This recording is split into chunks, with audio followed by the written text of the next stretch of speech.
Assalamualaikum warahmatullahi wabarakatuh. Nama saya Tuti Lohiro. Saya prodi Tadris IPS semester 5.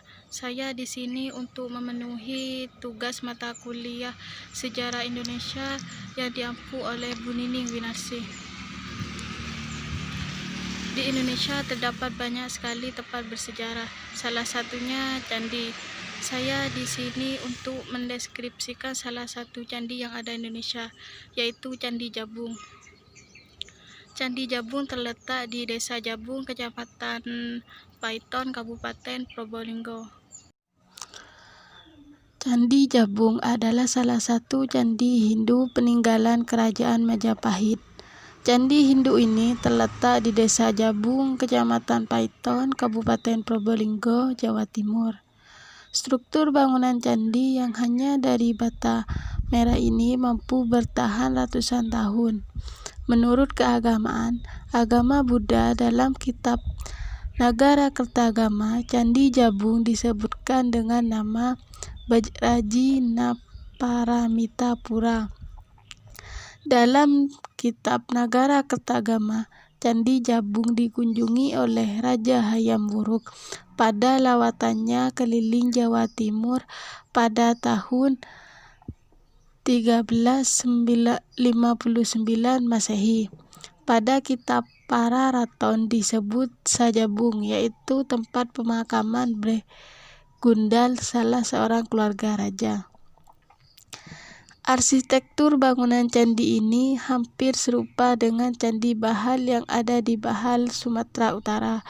Pada tahun 1848 pernah diteliti oleh Reck dan disebut pula dalam History of Java, buku karya Th. Stamford Raffles 1917. Candi Jabung berdiri di sebidang tanah berukuran 35 meter x 40 meter. Pemugaran secara fisik pada tahun 1983 sampai 1987. Penataan lingkungan luasnya bertambah 20,042 meter persegi dan terletak pada ketinggian 8 meter di atas permukaan air laut. Situs terdiri dari dua bangunan utama, yang terdiri atas satu bangunan besar dan yang satu bangunan kecil, dan biasa disebut candi sudut. Yang menarik adalah material bangunan candi yang tersusun dari batu bata merah berkualitas tinggi yang diukir untuk membentuk relief.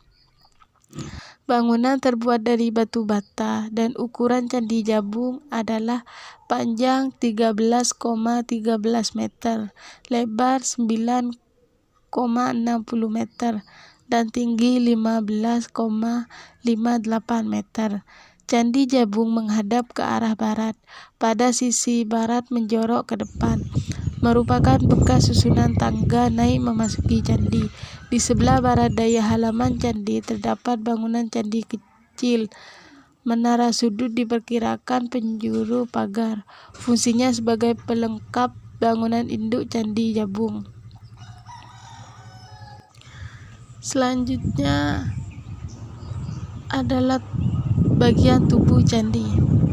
Bagian tubuh candi terdapat relief manusia, rumah dan pohon-pohonan. Pada sudut tenggara terdapat relief yang menggambarkan wanita naik di punggung seekor ikan. Relief ini dalam agama Hindu mengisahkan cerita pelepasan jiwa Sri Tanjung. Kisah ini melambangkan kesetiaan seorang perempuan pada suaminya. Relief Sri Tanjung juga terdapat di Candi Penataran di Blitar, Candi Surawan di Kediri, dan Gapura Bajang Ratu di Trowulan, Mojokerto. Pada bagian tengah tubuh candi, melalui pintu tersebut terdapat bilik candi yang berukuran 2,60 x 2,58 meter dan tinggi 5,52 meter, dan pada bagian atasnya terdapat batu penutup cakup yang berukir. Setelah bagian dasar tubuh candi berbentuk persegi, diteruskan dengan tubuh candi berbentuk tabung atau silinder, dihias relief dan ukiran yang indah dan halus pahatannya. Di atas gawang pintu dan relung, di semua penjuru terpahat bentuk kala. Di bagian bawah ambang pintu bentuknya segi empat menonjol keluar, yang tengahnya dipahatkan kepala naga. Pada atas bingkai pintu ada balok batu kali, terdapat pahatan roset. Di tengahnya bertuliskan angka tahun Saka 1276 Saka atau 1354 Masehi, merupakan bukti masa pembangunan Candi Jabung. Bagian selanjutnya adalah kaki candi. Pada dasarnya bentuknya segi empat. Bagian barat atau depan terdapat bagian yang menjorok keluar atau bagian konstruksi yang mendukung tangga naik. Candi Jabung terdapat sebuah bilik segi empat dengan ukuran 1,30 kali 1,30 meter tanpa terdapat pintu masuk untuk memasukinya. Bagian kaki candi dibagi atas dua bagian.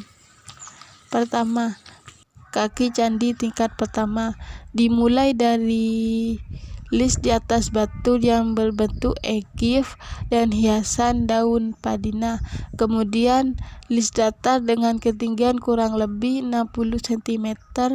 Di atas list terdapat bidang panil yang terdiri dari 30 lapis bata merah atau setinggi 12 meter. Pada bidang panil dipahatkan motif medalion.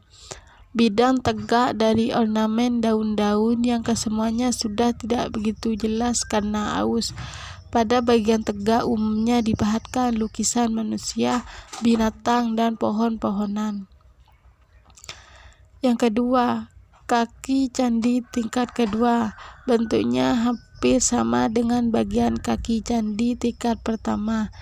Dimulai hiasan daun, padma, dan list datar. Di beberapa bagian terdapat bidang vertikal selebar 50 cm berisi ukiran kala dan ornamen daun-daunan.